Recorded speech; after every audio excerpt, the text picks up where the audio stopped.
Au nom du Père, du Fils et du Saint-Esprit. Amen. Suite de la vidéo sur « Sommes-nous des apôtres ?» Donc, je vous le disais, disciple, modestement, personnellement, je me dis disciple de Jésus et avec joie. Et il nous faut apprendre, tout apprendre de Jésus, apprendre à le connaître, apprendre à l'aimer. Parce que ça n'est pas...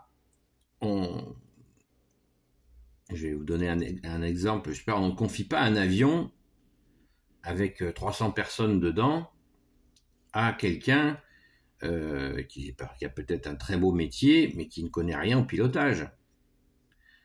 Les exemples, vous voyez ce que je veux dire? On ne peut pas confier une mission aussi importante que de balader dans le ciel 300 personnes à quelqu'un qui n'a aucune notion de pilotage. De la même manière, voilà, il nous faut apprendre, mais non seulement apprendre ce que Jésus nous apprend, mais apprendre à aimer Jésus. Parce que, avant tout, qu'est-ce qui s'est passé entre les apôtres et Jésus? Entre les saints apôtres et Jésus, qu'est-ce qui s'est passé? Eh bien, il y avait une relation d'amour. Elle est éternelle, cette relation d'amour.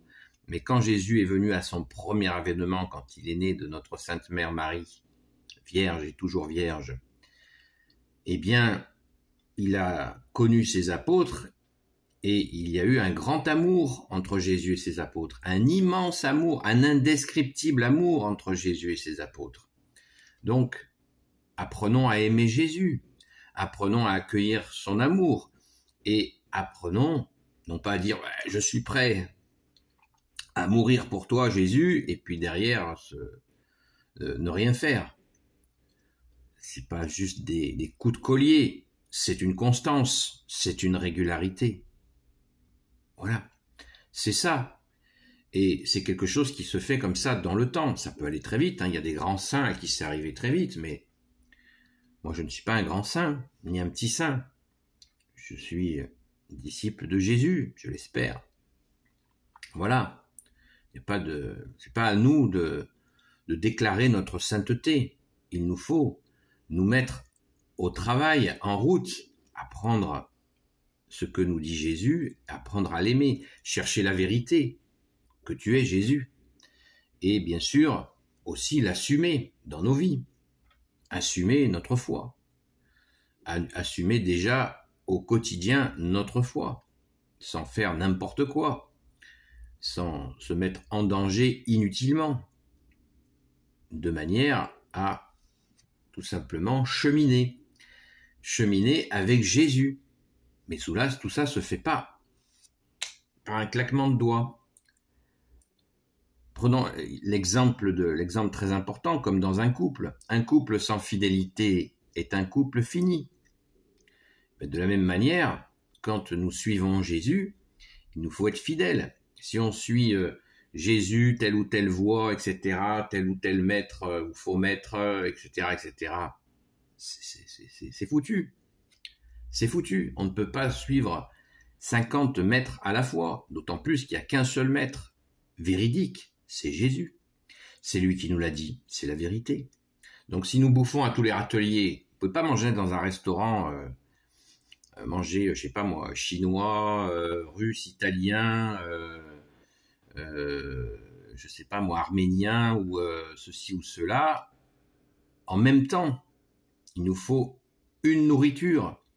La nourriture de Jésus est la plus puissante. C'est celle qui a mené des gens, qui mène les gens à la vie éternelle. Et pour les apôtres, ça les a menés à faire ce qu'a fait Jésus, miracle sur miracle. Donner à marcher à des boiteux, restaurer la marche à des boiteux, redonner la parole à des muets, ouvrir les oreilles à des sourds, ouvrir les yeux à des aveugles, jusqu'à ressusciter des morts. Les apôtres, les saints apôtres que je viens de lister dans la parole, eh bien, c'est ce qu'ils ont fait. Donc, d'ailleurs Jésus dit, vous ferez des choses plus grandes encore que moi. Oui, mais attends, j'entendais quelqu'un qui me donnait cette phrase-là. Oui, Jésus l'a dit, mais la fidélité qui va avec, t'en fais quoi là? T'en fais quoi? Il faut être fidèle à lui, fidelius Christi, fidèle au Christ Jésus, à Jésus le Christ. Saint Paul, regardez le parcours qu'il a fait. Regardez la liste des souffrances qu'il a eues dans cette fidélité à Jésus. C'est absolument inimaginable. Lui aussi a été martyrisé, le grand Saint Paul. Donc, des fois, je trouve que beaucoup de gens vont un peu vite. Ouais, moi, je suis l'apôtre de Jésus. Ben oui, mais fais voir ta vie, quoi. Fais voir ta vie. C'est pas un jugement, c'est pas une critique, c'est juste le réel. C'est le réel. Voilà. Il faut être raisonnable, sérieux et se mettre surtout au travail. Pas dire non, j'y arriverai jamais, c'est pas pour moi. Je dis pas ça. Je dis simplement, fais quelque chose. Fais quelque chose avec Jésus. Demande à Jésus ce que Jésus attend de toi.